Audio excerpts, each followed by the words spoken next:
Salut étincelle, c'est Jeffa, je te retrouve pour les énergies de la nouvelle lune en Verseau, qui est déjà active depuis ce 24 janvier.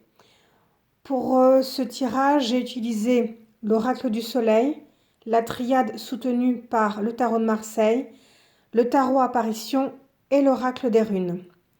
Alors, c'est pas vraiment une carte que j'ai tirée, c'est juste une carte d'illustration. L'oracle du soleil vient nous dire que la lune en Verseau, les gens qui ont la lune en Verseau, ont besoin d'une liberté totale pour exprimer leurs sentiments et leurs mouvements, qu'ils soient physiques, émotionnels. Ils ont tendance à fuir les situations où ils se sentent envahis. Ils n'aiment pas trop se sentir collés. Ce sont des gens qui cherchent plus l'échange d'idées que l'affection. Et en fait, ça nous met aussi en garde, enfin, c'est une carte, généralement, quand on la tire dans un tirage, qui nous met en garde en nous disant qu'il y aurait besoin d'un lâcher-prise au niveau émotionnel. Parce que avec une lune en Verseau, on est quand même, même si ça ressemble à de l'eau, hein, on est quand même sur un signe d'air. La lune voilà, on joue quand même pas mal sur les émotions aussi avec la lune. Et ben du coup, ces émotions sur le mental, ça a tendance à partir en sucette en fait. Et l'idée, ce serait plutôt de nous inviter à ne pas rationaliser nos sentiments. Voilà un petit peu ce que nous dit la lune en Verseau. Besoin d'indépendance, ne pas rationaliser nos sentiments, besoin d'échange aussi avec les autres, mais quelque chose de l'ordre de plus de l'ordre de l'intellectuel que de l'affectif. Alors, les énergies générales. Moi, j'ai commencé d'abord par travailler les énergies générales pour cette lune-ci en Verseau, qui a commencé, donc cette lunaison qui a commencé le 24 janvier. Et j'ai sorti la carte du temps. Alors, inutile de te dire que moi, c'est une carte, quand je la trouve dans un tirage avec la triade, je l'aime pas du tout. Elle me gonfle, tout simplement. On ne sait pas avec cette carte si on parle de durée, de changement ou d'inertie. Alors, en fonction de ta situation, ben, ce sera ça, changement, durée ou inertie. On sait simplement, par exemple, qu'avec cette carte du temps, si on cherche à parler de personnalité, on sera face à quelqu'un de cérébral qui agit très peu. Donc, on est encore dans cette énergie du Verseau. Ça nous parle de besoin d'isolement, de besoin d'introspection, et ça nous dit également que le passé peut ressurgir. Alors, tu remarqueras que la carte du temps porte le numéro 45. 45, 4 plus 5, ça fait 9. Et cette idée d'introspection se retrouve dans la carte de l'ermite. Et d'ailleurs, la carte de l'ermite porte le numéro 9. C'est la carte numéro 9. L'ermite nous parle d'introspection et de regarder vers le passé. C'est peut-être ce à quoi nous invite cette nouvelle lune en Verseau, c'est prendre ce temps de l'introspection, de regarder notre passé, de regarder tout ce que nous avons vécu ces derniers temps. En fait, c'est comme si janvier avait été une sorte de faux départ de l'année, parce que l'année astrologique commence là maintenant. L'année, le nouvel an chinois aussi, ça va être là bientôt. Et c'est comme si on nous disait, ben voilà, on a fait un faux départ en janvier, et là, c'est maintenant qu'il va falloir faire le temps d'introspection. Et cette introspection est nécessaire pour arriver ensuite à un changement profitable. Voilà. Il est important de passer par ce 9, de nourrir ce 9, pour ensuite passer au changement. D'ailleurs, le 9 va revenir ici avec le 9 des pentacles. C'est super intéressant. C'est comme si on nous disait qu'il y avait quelque chose de l'ordre de la fécondité, de l'ordre du projet qui devait mûrir, mais mûrir en silence. D'ailleurs, c'est un petit peu ça l'enseignement. Cette ligne-ci, ça va nous parler de l'enseignement du tarot. C'est un peu ça l'enseignement du tarot, c'est un peu l'idée de mûrir les choses en silence. Parce que, alors en silence, pas forcément, mais je m'explique. Avec un page des bâtons, on a on a une idée d'impulsivité, une idée de je veux faire des choses, j'ai un projet, j'ai quelque chose qui est en train de naître. Et on a cette immaturité, cette impulsivité du valet, de la personnalité, de la personne du valet, qui pourrait faire en sorte que ce projet-là, bah, finalement, ne mûrisse pas et ne soit finalement qu'une lubie. Alors, c'est vraiment une mise en garde contre ça. Attention à ta spontanéité, c'est super intéressant. Mais peut-être que là, en lui insufflant l'énergie du temps, l'énergie de l'ermite, ça pourrait être bien que tu poses un petit peu tes idées, tu les calmes et que tu ne sois pas dans l'impulsivité et dans trop de spontanéité. Ensuite, on a aussi l'enseignement qu'on peut recevoir du 9 de Pentacle. Le 9 de Pentacle nous parle euh, d'un sentiment d'indépendance, de liberté, d'autonomie. On a beaucoup travaillé, on a eu de la chance aussi, on profite de ces gains. Il y a de l'abondance avec le raisin, avec le vin, il y a de l'argent, il y a de la chance, tout est là. On profite en fait de ce qu'on a vécu, de ce qu'on a pu travailler auparavant. Donc on a eu des idées, on a eu des projets, ils se sont manifestés et ils se sont concrétisés. L'idée ici, c'est vraiment l'enseignement qu'on peut avoir, c'est vraiment un enseignement autour de la gratitude. S'arrêter, prendre le temps de rendre grâce. Voilà, rendre grâce. Et ensuite, voir comment les choses vont évoluer par la suite. Mais ça, je pense que ce serait plutôt l'idée de la prochaine lunaison ou peut-être même de la pleine lune qui arrive. Je n'en sais encore rien. On est vraiment sur cette idée de rendre grâce pour ce qu'on a, de partager éventuellement avec les autres nos richesses. On n'est pas encore dans la phase de changement, je pense qu'on est plutôt dans cette, voilà, dans cette, ouais, l'inertie un petit peu de l'introspection, tu vois. On réfléchit, on regarde et puis on prend le temps de dire merci.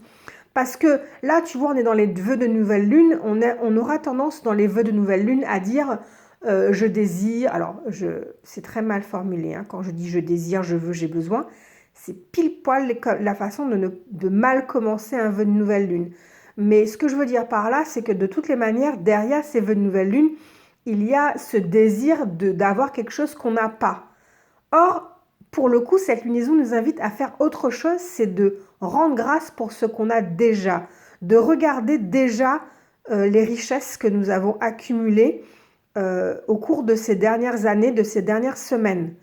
On a beaucoup reçu, on a beaucoup travaillé, on a beaucoup évolué, on a beaucoup changé. Et il serait peut-être bon de faire un bilan de tout ça.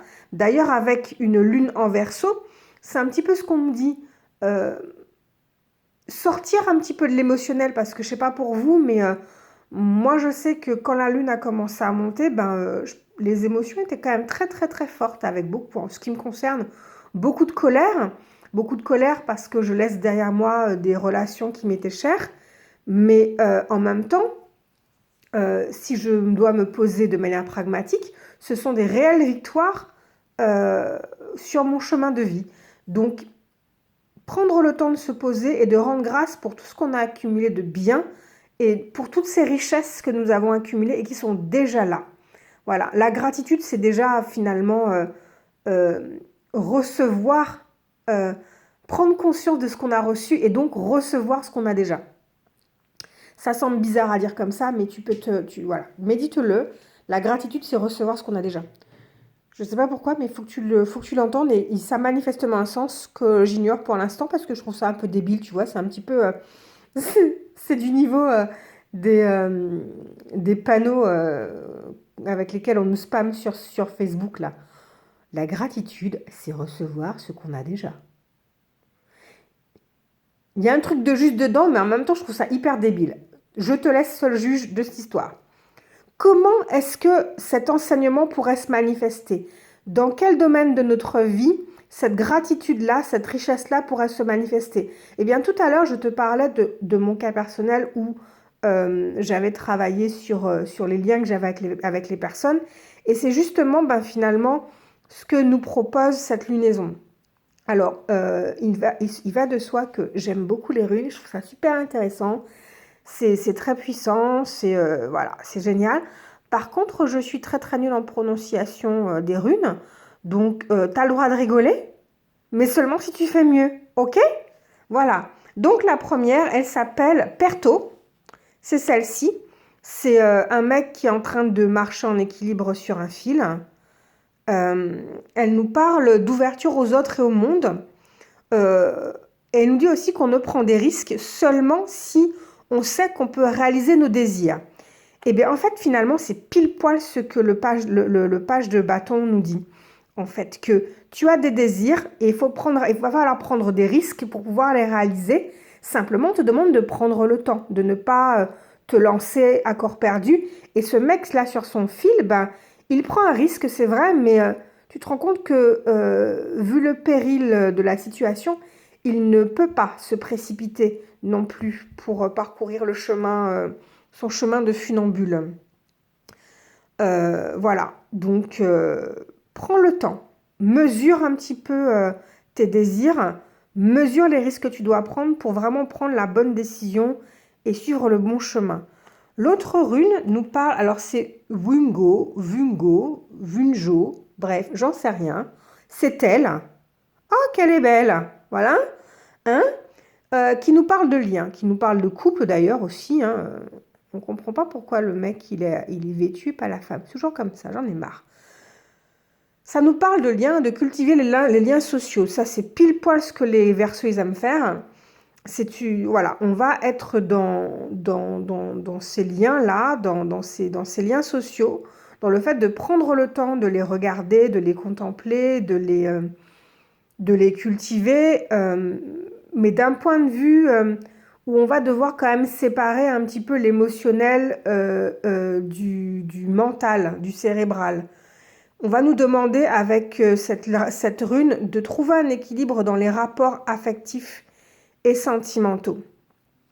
Donc on est dans l'idée pour l'instant de prendre un risque pour accomplir nos désirs et aussi de cultiver, de trouver un équilibre dans les rapports que l'on peut avoir aux autres.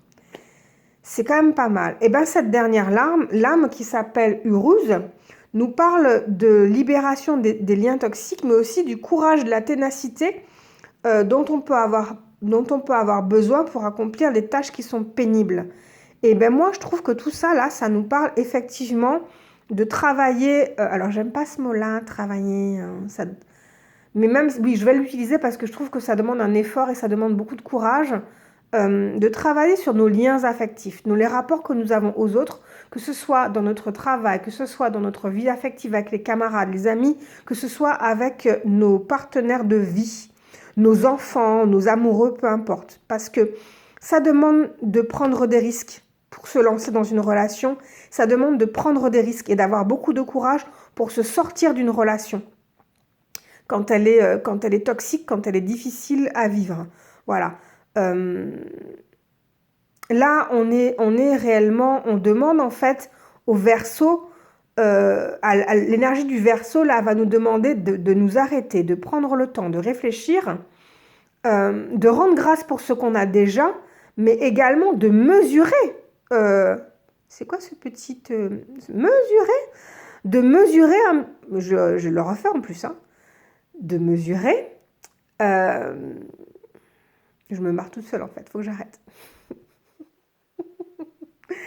On nous demande de mesurer un petit peu les efforts que l'on accomplit, d'éclairer un petit peu les efforts que l'on a accomplis pour arriver à ce qu'on a aujourd'hui, à ce qu'on est aujourd'hui. Si je sors de la signification des lames du tarot de Marseille, ici on a quand même une bougie qui éclaire la chance qu'on peut avoir, et cette bougie-là, elle va éclairer tout le noir qui est autour de l'as de bâton, de l'as de pentacle.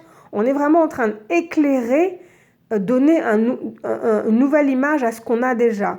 Et l'idée ici, je crois, c'est vraiment ce qu'on vous propose en fait, comment matérialiser cet enseignement, c'est d'éclairer nos relations, de savoir si on doit prendre un risque pour aller dans cette relation-là ou au contraire se libérer.